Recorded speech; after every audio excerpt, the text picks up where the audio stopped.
9वें दशक में कहानी में जो बदलाव आए, 9वां दशक जो है उसके समाप्त होते होते हिंदी कहानी के विषय में कई निष्कर्ष साफ साफ दिखाई देते हैं। जनवादी प्रगतिशील कहानी धारा ही हिंदी कहानी की मुख्य धारा बन गई।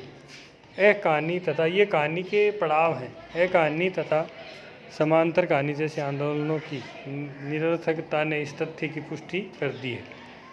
अतिक्रांतिकारिता और वर्ग संघर्ष के सरलीकरण की फार्मूलाबद्धता से हिंदी कहानी ने मुक्ति प्राप्त की है तथा कथाकारों का ध्यान कहानी के रचाव की प्रक्रिया पर पूरी तरह गया है।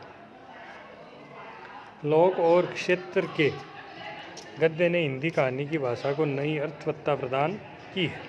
इसलिए जनवादी तथा प्रगतिशील कहानीकारों ने कलात्मकता की बुलंदियों का स्पर्श किया है। निम्न मध्य वर्ग अब कहानी का केंद्रीय चरित्र नहीं रहा, अपितु व्यापक जीवन फलक को समेटने का प्रयास हिंदी कहानी ने किया है। क्योंकि एक समय था जब निम्न मध्यम वर्ग जो था उसकी पीड़ा को कहानी में मुख्यतः उठाया जाता था। यद्यपि इस वर्ग से संबंधित कहानियाँ अब भी लिखी जाती हैं, लेकिन अब कहानी का जो क्षेत्र है वो और भी व्यापक हो गया। इधर हिंदी कहानी में नए प्रयोग कम हुए हैं, फैंटेसी तो बहुत ही कम लिखी गई है, मतलब कल्पनात्मकता थोड़ी कम, किंतु इसके अभाव में हिंदी कहानी के शिल्प विधान में बराबर निखार आता गया। जीवन की विसंगतियों पर प्रहार करने के लिए व्यंग्य का प्रयोग हिंदी कहानी में बराबर होता रहा है। तो जीवन में जो विसंगतियां हैं उन पर व्यंग्य के माध्यम से करारा प्रहार हिंदी कहानी में हमेशा से ही किया जाता रहा है। और किंतु इधर कहानी में व्यंग्य के साथ गतिशील यथार्थ के संवेदनशील चित्रण पर अधिक बल रहा है। तो यथार्थता को हिंदी कहानी में मुख्य रूप से अभिव्यक्त किया गया है।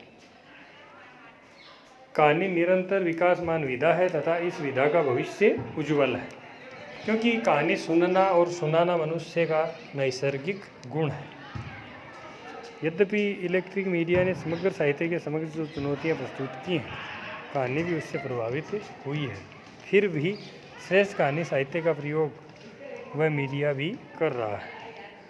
तो कहानियाँ जो हैं उसको इलेक्ट्रिक मीडिया ने या ये कहें सोशल मीडिया ने काफ़ी प्रभावित तो किया है, लेकिन जो अच्छी रचनाएं हैं, अच्छी कहानियाँ हैं, वो इलेक्ट्रिक मीडिया को भी प्रभावित कर रही हैं। इलेक्ट्रिक मीडिया भी उस साहित्य का, कथा साहित्य का प्रयोग कर रहा है। तो अब कहानी विधा जो है इसका दायरा और भी विस्तृत हो गया है।